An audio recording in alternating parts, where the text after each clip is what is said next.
It's been a year since I filmed a moment like this.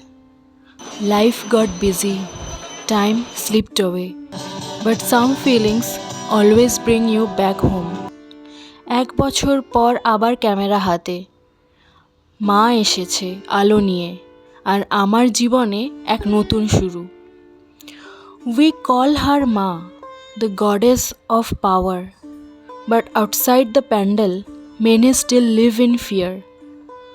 মা কেবল মূর্তিতে নয়, আমাদের মধ্যেও আছেন। আমরা মা দুর্গাকে পূজা করি, তার শক্তি তার সাহসকে শ্রদ্ধা জানাই, কিন্তু বাস্তব জীবনে নারী এখনও নিরাপদ নয়। আমরা দেবীকে রক্ষা করতে পারি না যদি মানুষকে রক্ষা করতে না পারি। নারীর নিরাপত্তা মানেই দেবীর সম্মান। Every year she lives, but maybe she never really goes. Maybe she stays as light, as courage as ever. কয়েক দিনের জন্য দেবীকে আসনে বসিয়ে পূজা করলেই শেষ নয়। দেবীকে মানলে নারীর সম্মানই আসল পুজো।